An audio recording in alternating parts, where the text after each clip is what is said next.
Doctor Strange Multiverse in Madness. Sesuai janji mereka, film ini memang kerasa horor banget dan jauh berbeda dari film-film superhero Marvel yang lainnya. Meskipun begitu, horornya di sini tuh bukan film-film tema horor kayak The Conjuring dan segala macam gitu kan. Ini lebih ke arah creatures, monster, makhluk-makhluk kayak gitu kan. Jadi buat kalian yang nonton film horor-horor klasik seperti Dracula, Frankenstein, Wolfman, mungkin kalian bakalan familiar dengan tone yang diberikan. Nuansa-nuansa gotiknya juga agak mirip sama beberapa film horor Disney animasi seperti Nightmare Before Christmas dan segala macamnya. Film ini berasa intens banget dari awal sampai akhir. Ada banyak sekali hal yang terjadi dan nggak ngebosenin sih jujur, karena ada begitu banyak yang terjadi kan, kayak bam bam bam bam. Dan buat beberapa review yang bilang kalau film ini kerasa kayak filmnya Wanda banget gitu kan, bukan filmnya Doctor Strange.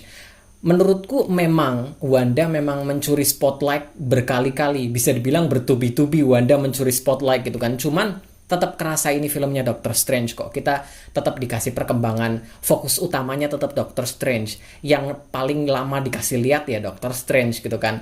Terus perkembangan karakternya dari mulai perkembangan mental, kekuatannya itu semakin berkembang banget Doctor Strange di sini. Masalah pribadinya, mentalnya, semuanya dibahas. Jadi ya tetap kerasa kayak filmnya Doctor Strange dibanding filmnya Wanda. Meskipun seperti yang aku bilang tadi, Wanda memang mencuri spotlight berkali-kali. Itu nggak bisa dibantah sih. Lalu aku tahu banyak dari kalian sangat menunggu-nunggu suatu hal. Aku nggak pengen spoiler ya, tapi buat kalian yang tahu, kalian tahulah. Hal-hal yang kalian tunggu itu sebenarnya apa ya? Lebih ke arah fan service dan nggak terlalu, meskipun hal-hal itu diganti dengan hal-hal yang lain ya, itu tetap nggak bermasalah, nggak akan jadi masalah di plotnya, nggak akan merubah cerita sama sekali. Jadi itu memang bentuknya lebih ke arah fan service.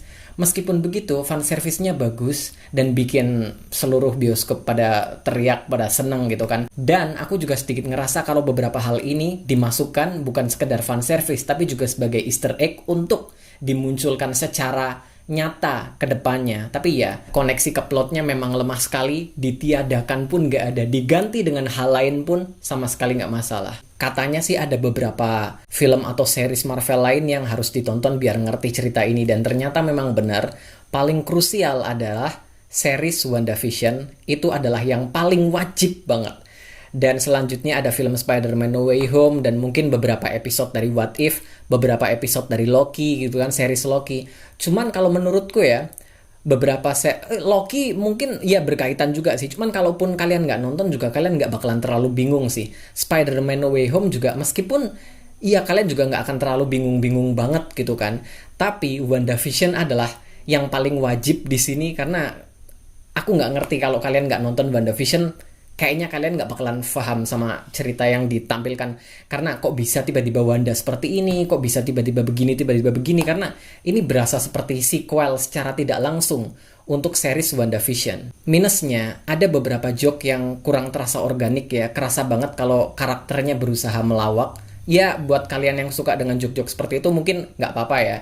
Terus juga aku merasa beberapa hal terlalu rapat, ceritanya itu terlalu intens dan sebenarnya bisa direnggangkan sedikit, bisa diperpanjang sedikit, jadi durasinya agak kerasa seperti ada yang dipotong gitu loh. Meskipun begitu tetap gak mengganggu cerita sih.